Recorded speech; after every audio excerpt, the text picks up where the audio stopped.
Hey Danny, how you doing, man? I'm very well, Liz. How are you?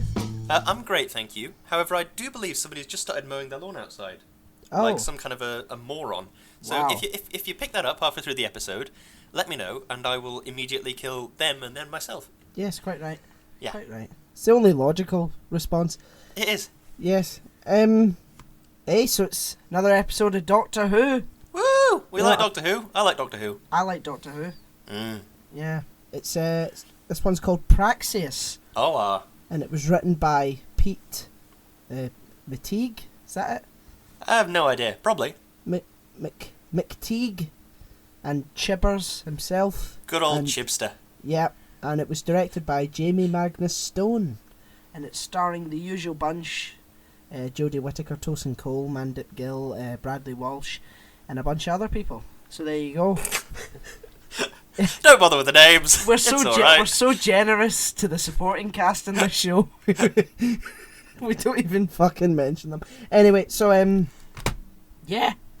Yeah. Do you have an opening statement, Lewis? I do. Go on. I like a good story about disease and contagion and that. This was a good example. I enjoyed it very much. Wow. Yeah, that wasn't a very dramatic opening statement. It was not what I built it up to be. Okay, cool. In all fairness, I was quite engaged throughout this episode with some interesting concepts thrown in. Jodie is feeling more like the Doctor as the series goes on. It was quite good. I agree with you. Jodie Whittaker is feeling more like the Doctor as the series goes on, which is quite strange. The entirety of Series 11, she didn't really quite feel like the Doctor to me, but in this series she does. It's quite cool. Yeah, definitely. Mm. Anyway, creepy room questions. We're so professional today, aren't we, Lewis? We are rattling through it. Yeah. I have a creepy room statement. Oh. I am now excited for Doctor Who, which is great. After last week's episode, which was dead good, I'm now excited for Doctor Who. So I sat there watching the opening credits thinking, ooh, I'm dead excited for Doctor Who. It was great.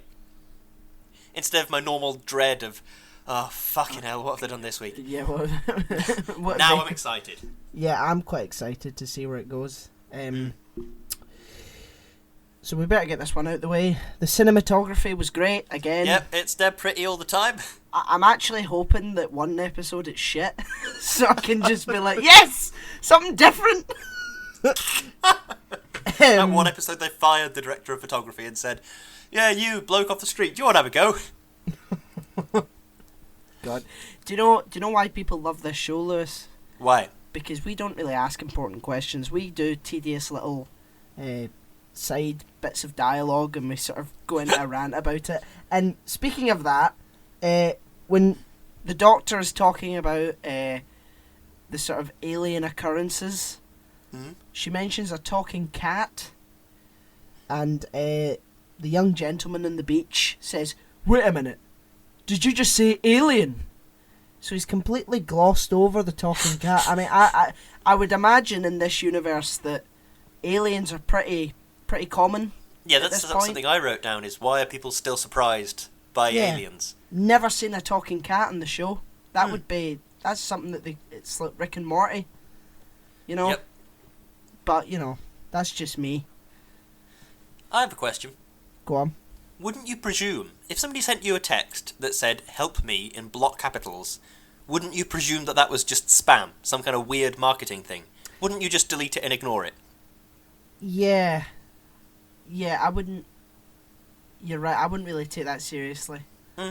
Plus, if he was strapped to that table in his astronaut suit, how did he not only get a phone, but how did he text his husband on it? I don't quite get that one. Some science mumbo jumbo. Ah, expect. yes, that old chestnut. Yes. The side characters had some really good character development. They did. I was invested in them. I was very invested in the couple. The married couple. They were fantastic. I did think he was going to sacrifice himself. I don't know what I would have preferred. I don't know whether it would have been better that he died or whether that he survived. I think the way he survived was a bit of a cheat. It's a millisecond, but there's been instances where the TARDIS can't even leave or land, and I think it breaks down to suit the script. I think 100%, yeah. Yeah, so I don't know what I preferred, but yeah, I really like those characters. I liked them too. Yeah, the two girls roaming. Was that what it was? Yeah, that sounds shit. Yeah, a weird name, but cool idea, I guess. I would never watch. I just want to make this clear. I would never watch a vlogging channel ever. Okay. I don't care who is it. I don't care who's in it. Vlogging is just. I need to calm down. I'm going to. There is a weird sort of subculture of YouTube, which I like to watch sometimes, which is like these urban exploration videos, where like people will go into like abandoned buildings and be like, oh, this is where, like they go into an asylum and be like, oh, this is where they used to do this thing, and this is where this was like used to be the children's ward or whatever. Those sort of things are quite interesting. I like watching them from time to time. That's about as close to a vlog as my YouTube watching gets. Yeah, but like people that like sort of document their day and then put it up online, like fuck off. I don't want to know that. People love it and that's fine, but I don't. So there you go. Just a wee bit of information there. I have another creepy room statement. Go on. Holy shit, the rock thing is fucking disgusting and I hate it. That made me gag. I hate that so much. How it's like their skin gets like stabbed and it like becomes yeah, that was that's creepy. Horrible. I hate it. That was some creepy stuff. You know that thing trypophobia, where it's like a fear of irregular holes. It's like that. It sets that off in me and it's like, ugh, it makes me want to vomit. I hate it. Like crumpets sometimes. If I look at a crumpet too long, that's a nightmare. God. I have a very, very sheltered life, it seems. Crumpets! I have another question. Was this not a missed opportunity to see some cool TARDIS shit that we haven't seen before? With the virus antidote producing thing. Yeah, because I'm not being funny, but a human lab, how is that more advanced than the TARDIS? Yeah. I need to use your lab. Don't you have like more than what she has? Surely. Isn't it the most advanced ship in the universe, and you don't have the stuff that she has? Plus, it has that tree thing from Journey to the Centre of the TARDIS, where it like builds new rooms. Yeah. Depending on what you need. So even if you don't have it, the TARDIS can generate it, right? Exactly. But no, we need the human lab because it's got a fridge in it. I guess. But then I suppose you go into sort of things like if the TARDIS can build a MacGuffin to solve any situation, then it's like, oh, the Master is taking control of the planes. Oh, well, I need a plane restarter MacGuffin TARDIS, and then it just makes one. I suppose then you can run down a funny script avenue if you had to, which isn't great. Yeah, I mean, fair enough. But I think it would have been cool just to see some TARDIS stuff. Don't go overboard with it. Don't just every single episode. But we don't really get to see much of the TARDIS. It's just the console room that we see. Those are always my favourite episodes where they go deep into the TARDIS and they reveal the library or the swimming pool or whatever. Yeah, and there's throwaway lines like, if the TARDIS ever landed with its true weight, it would fracture the surface of the Earth. Yeah. Can that be true? Is that how it works? How heavy would it have to be? It would have to be bigger than a planet.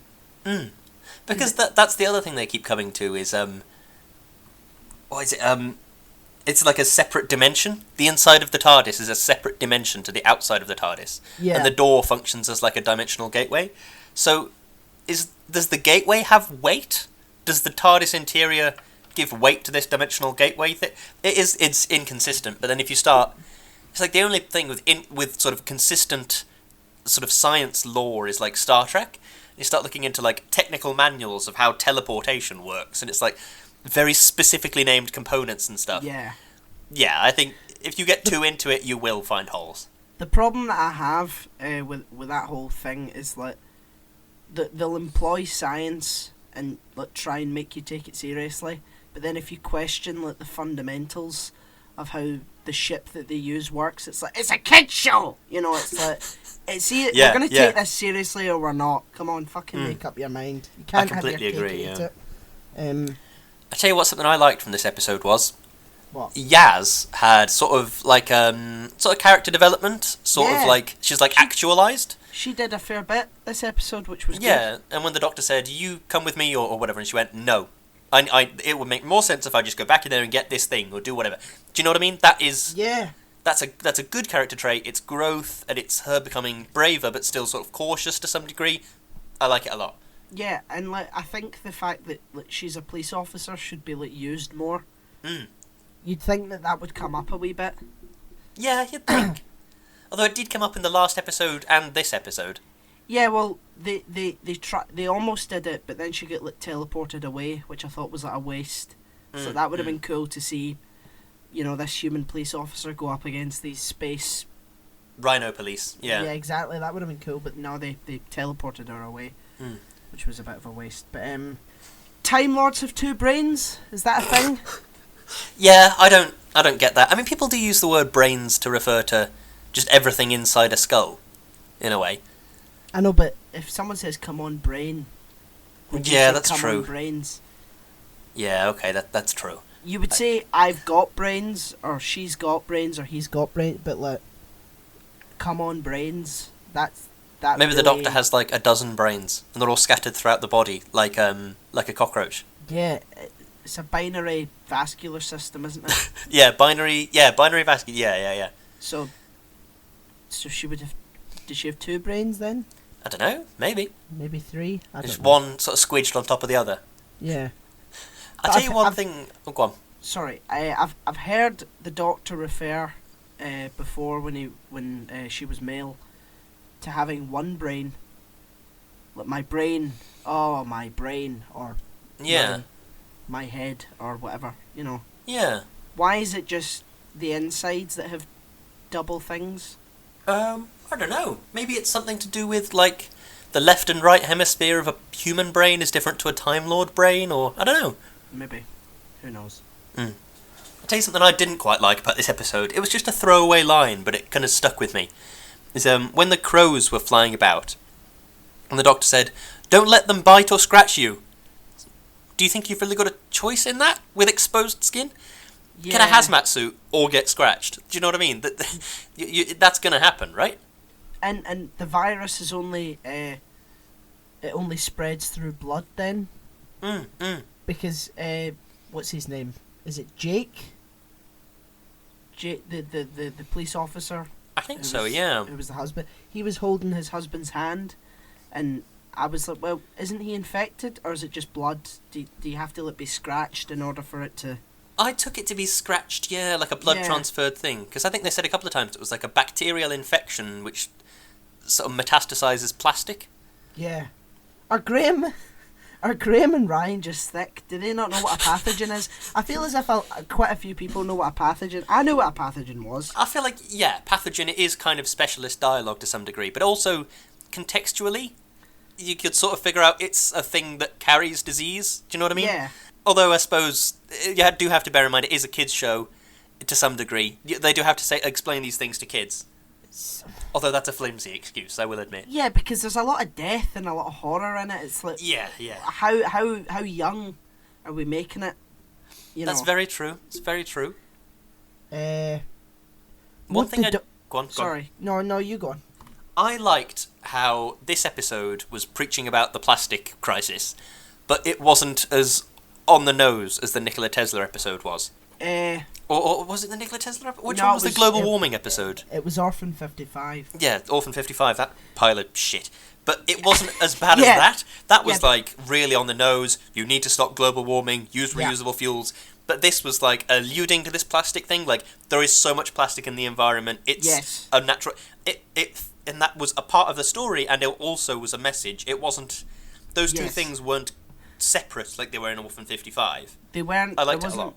There wasn't a speech at the end telling you, don't do this, you know. Stop using Which- single-use plastic water bottles. Yeah, you know, I completely got the message, and it's a good message to depart, but just sort of, you may as well just stop the plot and just look into the camera and just say, say, don't do this.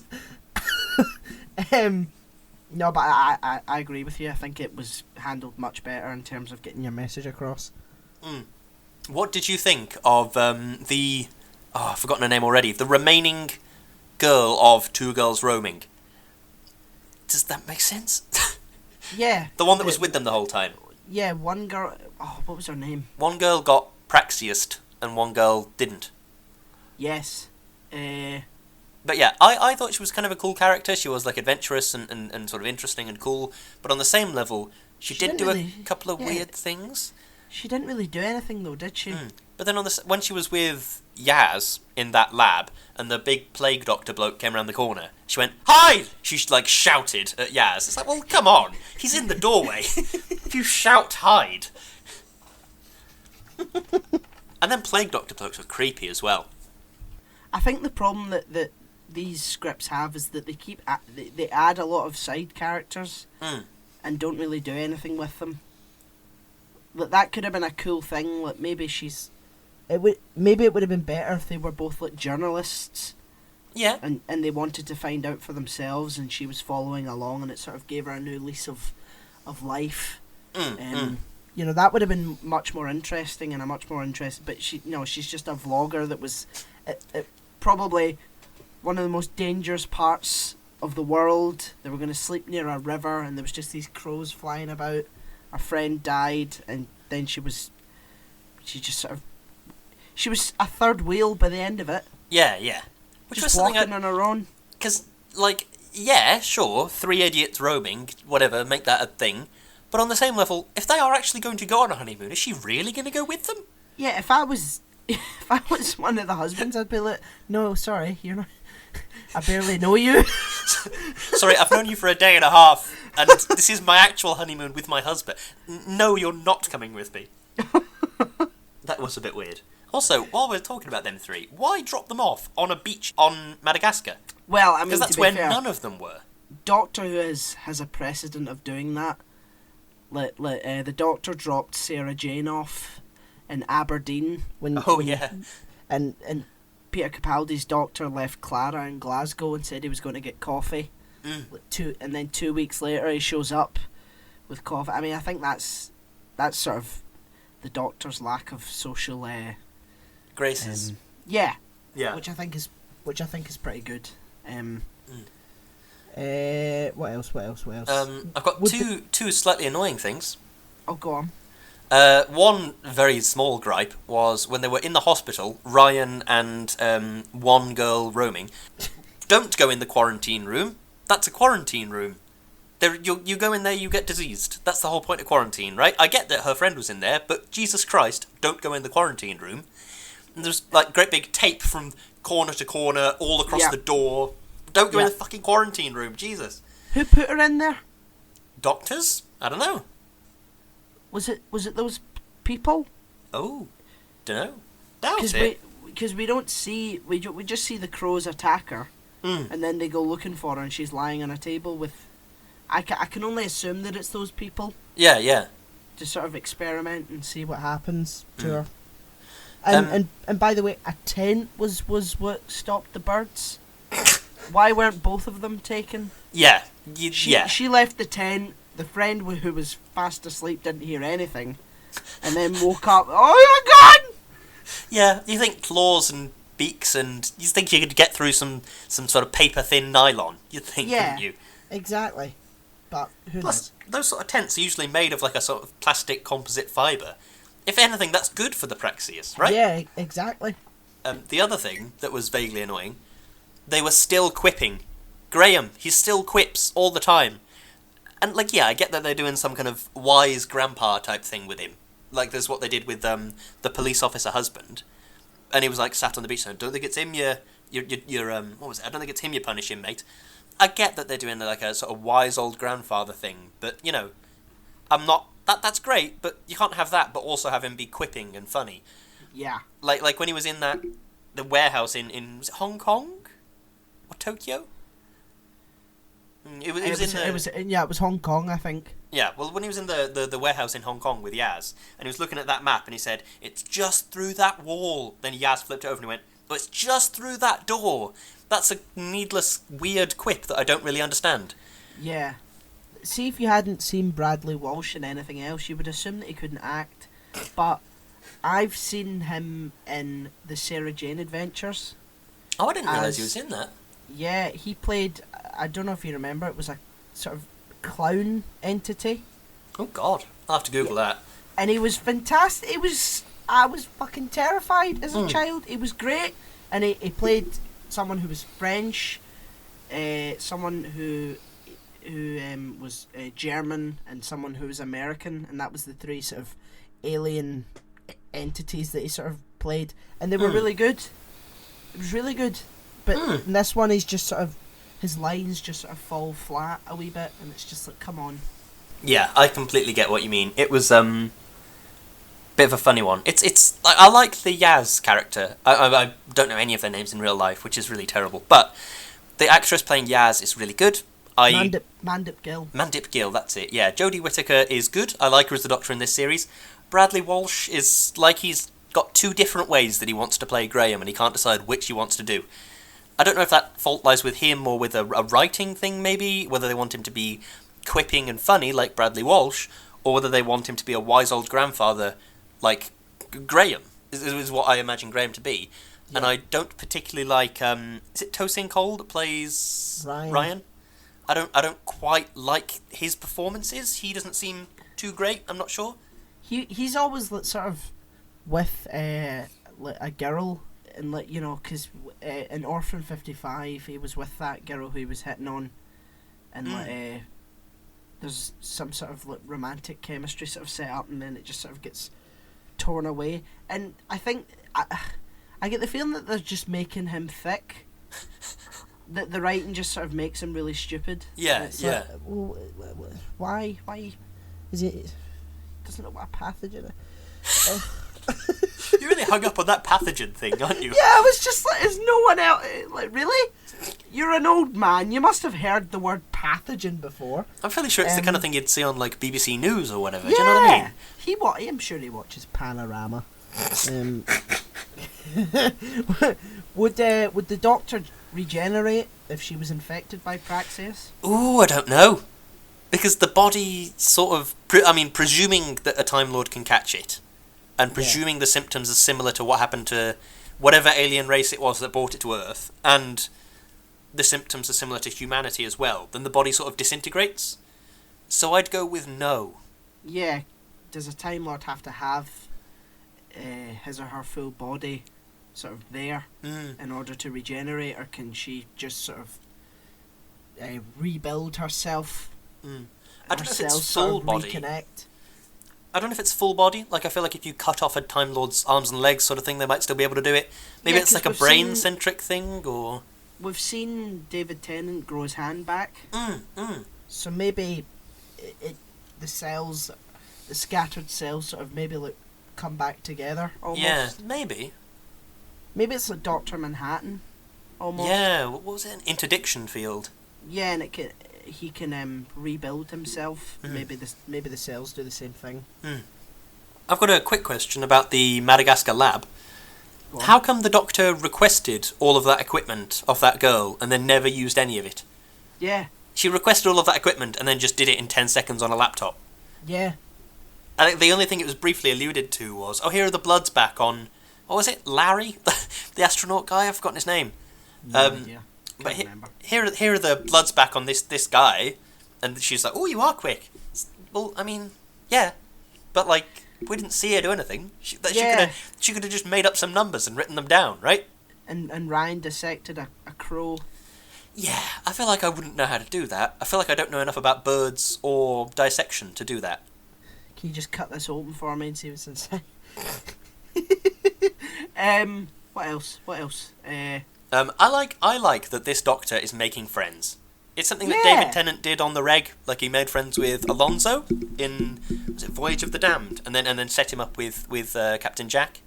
And like he made friends quite regularly, and they sort of went back and visited that. And he sort of thing when he was on his sort of farewell tour, like he went to see Martha and Mickey, and he went to see different people and all that sort of stuff. I like that this Doctor is making friends. I feel like if these people came back for like a little cameo in a series finale or something, I wouldn't be against that. Yeah. I'd think that was okay.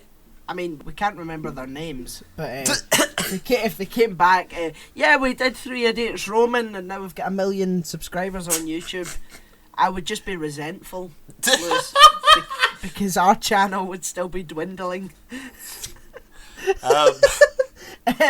But I like that Jodie's doctor has sort of departed from the sort of the madman in a box, you know, the sort of mythic. Yeah, the I like darkness it. type You know, thing.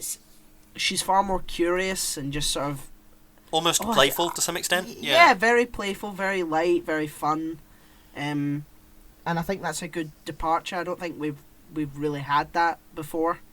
It's always been so serious, and you know, especially in New Who, yeah. Like the closest we got was sort of early Matt Smith. I'm the Doctor. You know, just like that. It's like, come on. Yeah. You can't be like that all the time.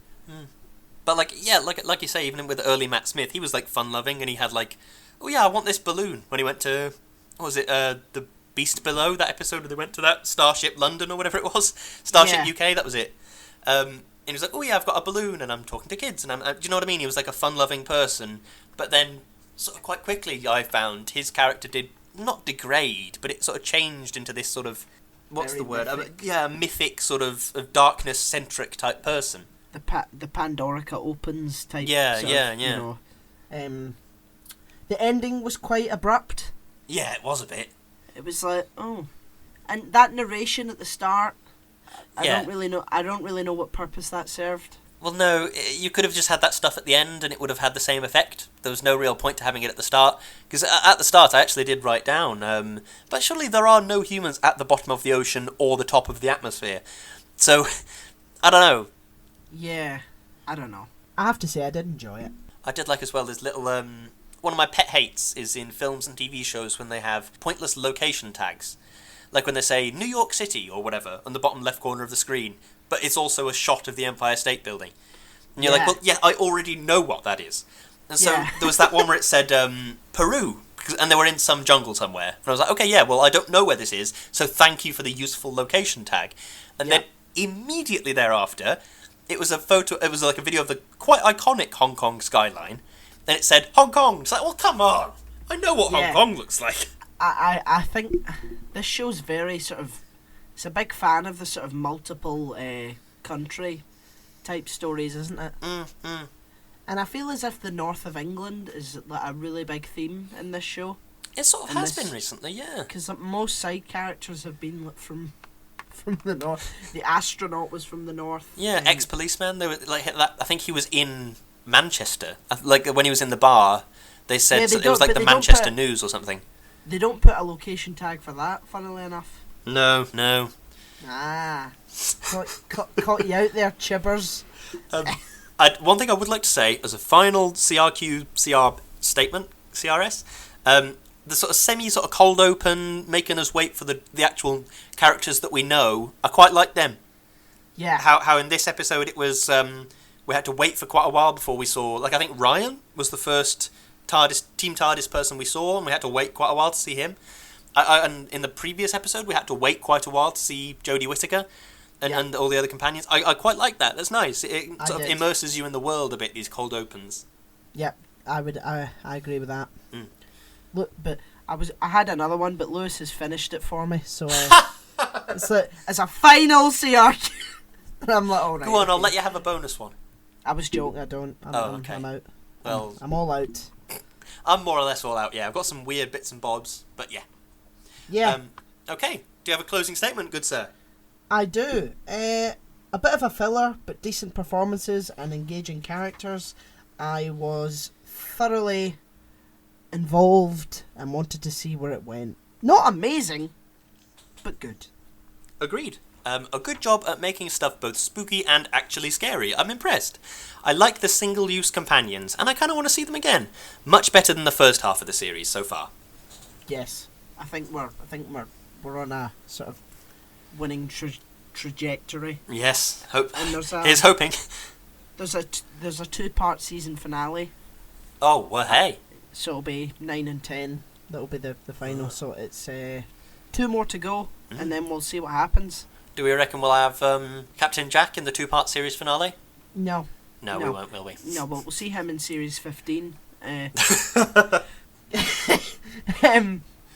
Anyway, where can people find you online, Danny? They can find me on Instagram at O'Hiram. They can find me on Facebook. They can find me on Twitter at Kerzo2000. Where can they find you, Lewis? I'm on Instagram at Lewis_Brindley. I'm on Twitter at LewisBrindley4. I am on Facebook. Lewis Brindley is my name. And I have a Facebook page. See if you can find it. It's a challenge for you. It is a challenge. Have a look. The podcast is everywhere in the world. It's we are hosted by Podomatic, so we are shoutingintothevoid.podomatic.com. We are on Apple Podcasts. We are on Spotify. I think we might be on Deezer, but I am not sure. Yeah. We are everywhere. If you'd like the podcast, give us a review, rate us. That helps. I cannot tell you how much that helps because it gets us up there in the charts, gets more people finding the podcast. It would be absolutely fantastic. Share it with your friends, share it with your family, and most importantly, share it with your dog. Yes. We're on YouTube as well. And it'll be when's the big one? When's number 20? When will that be coming out? Number 20, fingers very tightly crossed. It will be Sunday. It'll be Sunday the 9th. Fingers crossed. Sunday the 9th, a big live action one. Yep. Whoa. Hoping to get Big Boy out then, and then maybe some little highlights, snippets out thereafter. Yeah. Yeah. Exciting times. Should be fun. I look forward to seeing that when it comes out. Yeah, I look forward to making it. I look forward to making it as well. Anyway, we shall see you next week for episode 7. Yes. Thank you very much for listening. Thank you.